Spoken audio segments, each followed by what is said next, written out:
सुप्रभात बच्चों। तो हम कर रहे थे पाठ 5 चिट्ठियों की अनूठी दुनिया में अनुमान और कल्पना के हमने 2 प्रश्न पूरे कर लिए थे। तीसरा प्रश्न मैं आपको पढ़कर बता रही हूँ कि पक्षी को संदेशवाहक बनाकर अनेक कविताएं एवं गीत लिखे गए हैं। एक गीत है जा रे कागा विदेशवा, मेरे पिया से कहियो संदेशवा। इस तरह के 3 गीतों का संग्रह कीजिए। प्रशिक्षित पक्षी के गले में पत्र बांधकर निर्धारित स्थान तक भेजने का उल्लेख मिलता है। मान लीजिए आपको एक पक्षी को संदेशवाहक बनाकर पत्र भेजना हो, तो आप वह पत्र किसे भेजना चाहेंगे, उसमें क्या लिखना चाहेंगे। तो ये प्रश्न पढ़ने के लिए है। और 3 गीत आपने काफ़ी सुने होंगे, उन्हीं में से जो संदेश पक्षी पत्र लेकर जाता है या संदेश लेकर जाता है, तो ऐसे गीतों का आपको चयन करना है। तो इसको आप अपनी नोटबुक में नहीं करना है। इसके बाद में चौथा है केवल पढ़ने के लिए दी गई रामदर्श मिश्र की कविता। चिट्ठियों को ध्यानपूर्वक पढ़िए, विचार कीजिए कि क्या यह कविता केवल लेटर बॉक्स में पड़ी निर्धारित पते पर जाने के लिए तैयार चिट्ठियों के बारे में है, या रेल के डिब्बे में बैठी सवारी भी उन्हीं चिट्ठियों की तरह है जिनके पास उनके गंतव्य तक का टिकट है। पत्र के पते की तरह और क्या विद्यालय भी एक लेटर बॉक्स की भांति नहीं है जहाँ से उत्तीर्ण होकर विद्यार्थी अनेक क्षेत्रों में चले जाते हैं। अपनी कल्पना को पंख लगाइए और मुक्त मन से इस विषय में विचार विमर्श कीजिए। तो ये हमें आपस में ही विचार करने की बातें हैं कि जिस तरीके से हमने पत्र के ऊपर पता लिख दिया और उसको लेटर बॉक्स में डाल दिया, वहाँ अलग अलग स्थानों पर जाने वाली अलग अलग चिट्ठियाँ एक साथ हैं। तो ऐसे ही यदि हम कल्पना करते हैं कि एक ट्रेन है, लाल बॉक्स की तरह लाल डिब्बों वाली एक ट्रेन है, उसमें अलग अलग जो यात्री बैठे हैं उन सब की मंजिलें अलग अलग है, कोई कहाँ जाएगा कोई कहाँ जाएगा। तो जिसके पास जैसा टिकट है वो सब उसमें बैठे हैं और अपने अपने स्थान पर सब उतर जाएंगे। तो उनकी भी स्थिति वैसी है जैसे लेटर बॉक्स में कुछ चिट्ठियों की है। इसी तरीके से विद्यालय में सभी, लेकिन हम विद्यालय को उस श्रेणी में नहीं रख सकते क्योंकि इसमें मंजिल सबकी एक है। वो दूसरी बात है कि जो मेहनत करेगा वो उत्तीर्ण होगा और वो अगली कक्षा में बैठेगा। जो नहीं पढ़ेगा तो इसका मतलब ये नहीं कि उसका एड्रेस गलत है, उसका पता गलत है, मंजिल सबकी एक ही है। तो हम चिट्ठियों की तुलना हम विद्यार्थियों से नहीं कर सकते। हाँ, रेल में बैठे यात्री वैसे हो सकते हैं। तो ये दोनों ही प्रश्न हमें लिखने नहीं हैं, हमें इसके बारे में चर्चा ही करनी है। अब हम आगे आते हैं। आगे है भाषा की बात। भाषा की बात में व्याकरण से संबंधित प्रश्न पूछे जाते हैं। तो जैसे इसका पहला प्रश्न है कि किसी प्रयोजन विशेष से, प्रयोजन का अर्थ क्या होता है? भाषा की बात। भाषा की बात। भाषा की बात में अपना पहला प्रश्न है कि किसी प्रयोजन विशेष से, प्रयोजन मतलब का अर्थ है मतलब से, संबंधित शब्दों के साथ पत्र जोड़ने से कुछ नए शब्द बनते हैं। जैसे प्रशस्ति पत्र, समाचार पत्र। आप भी पत्र के योग से बनने वाले 10 शब्द लिखिए। तो प्रश्न हम लिखेंगे नंबर 1, किसी प्रयोजन विशेष, किसी प्रयोजन विशेष से संबंधित शब्दों के साथ, से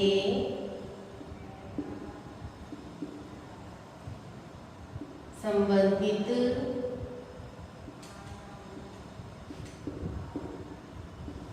शब्दों के साथ पत्र शब्द जोड़ने से कुछ नए शब्द बनते हैं। पत्र शब्द जोड़ने से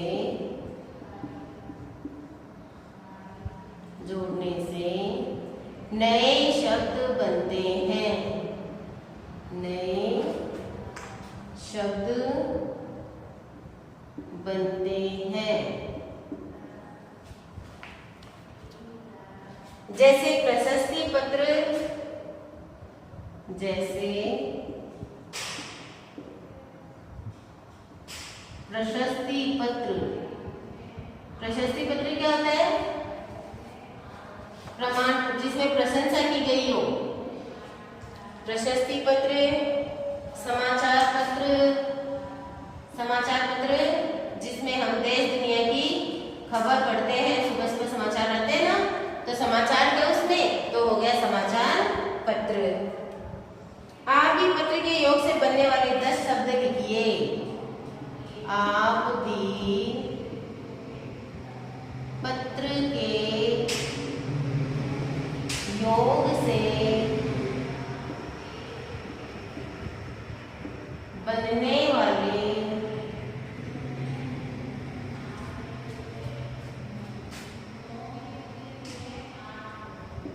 10 शब्द लिखिए।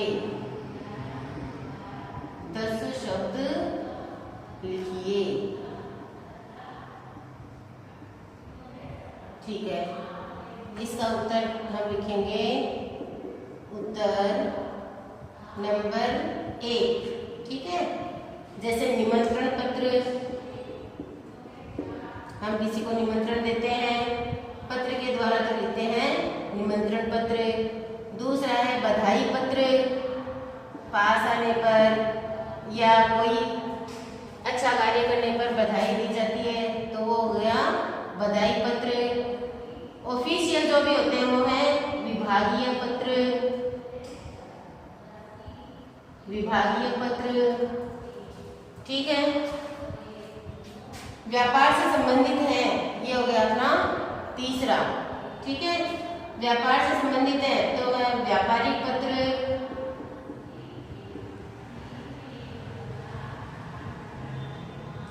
यदि हमें एक स्थान से दूसरे स्थान पर जाना है तो हम लिखेंगे स्थानांतरण पत्र।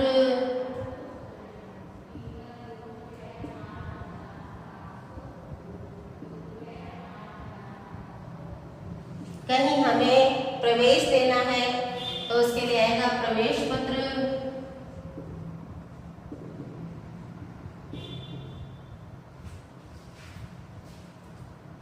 प्रवेश पत्र इस तरीके से निमंत्रण पत्र हो गया। चरित्र प्रमाण पत्र,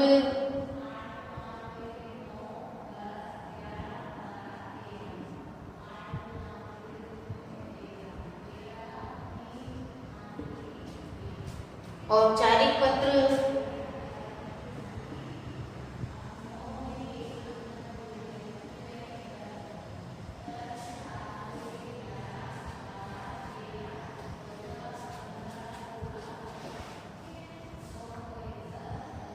संवेदना पत्र,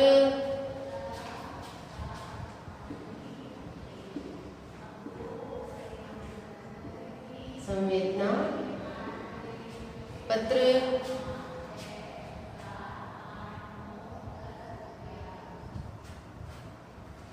एक लिखेंगे परिपत्र। इस तरीके से ये हमारे 10 पत्र यहाँ पर लिखे गए। दूसरा अपना है कि व्यापारिक शब्द व्यापार के साथ इक प्रत्यय के योग से बना है। व्यापारिक, इसमें मूल शब्द क्या है? मूल शब्द इसका है व्यापार, और इसमें इक प्रत्यय शब्द व्यापार के साथ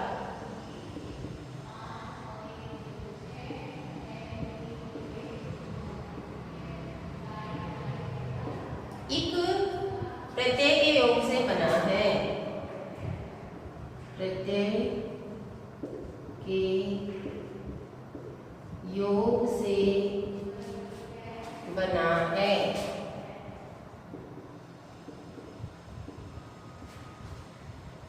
एक प्रत्यय के योग से बनने वाले,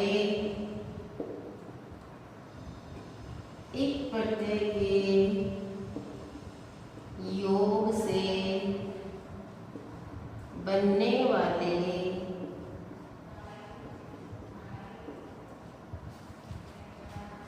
शब्दों को अपनी पाठ्य पुस्तक, शब्दों को अपनी पाठ्य पुस्तक में से खोजकर लिखिए। पाठ्य पुस्तक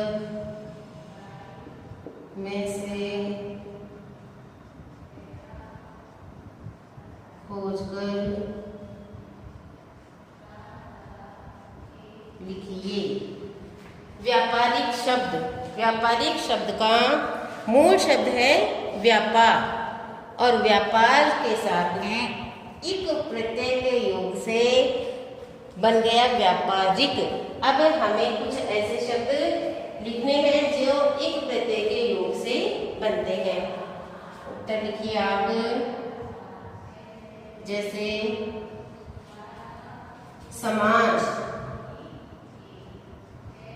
समाज ने इक प्रत्यय जोड़ा तो बना सामाजिक।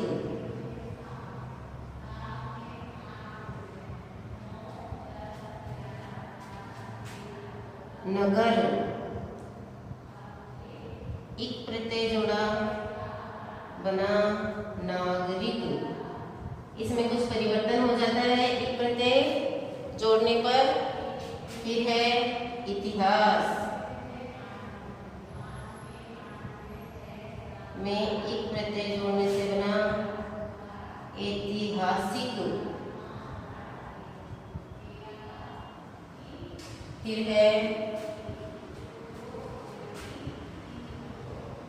दिन, धन, एक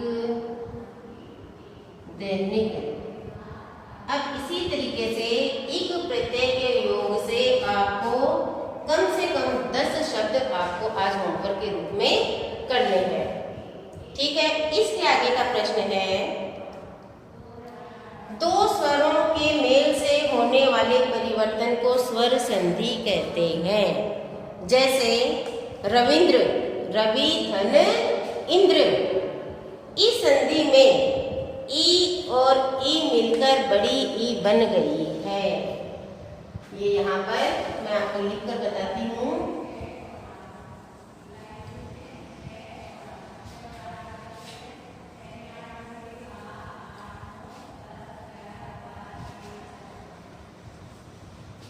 रवि धन इंद्र, यदि हम इसका संधि विच्छेद करते हैं तो हमें शब्द मिलता है